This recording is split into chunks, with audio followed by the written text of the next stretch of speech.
नमस्कार, स्वाभिमानी न्यूज चॅनलच्या बातमीपत्रात आपले स्वागत। चितोड रायवड रस्त्याची दुरुस्ती करा, ग्रामस्थांनी केले रास्ता रोको आंदोलन।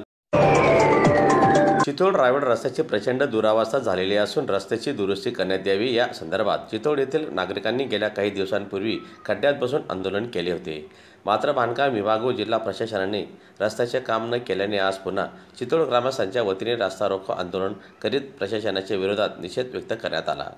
सदरचे आंदोलन हे माजी सरपंच गौतम गायकवाड यांच्या नेतृत्वात करण्यात आलेले असून यात चितोड ग्रामस्थ मोठ्या संख्येने सहभागी झाले होते। गेली 6 महिन्यापासून आम्ही चितोड ग्रामस्थ मौजे चितोड रावेर या रस्त्यासाठी रमेश नगर या ठिकाणी जे मोठे खड्डे पडलेले आहेत त्यांची रिपेरिंग किंवा पॅच वर्क व्हावं म्हणून आम्ही आंदोलन करीत आहेत।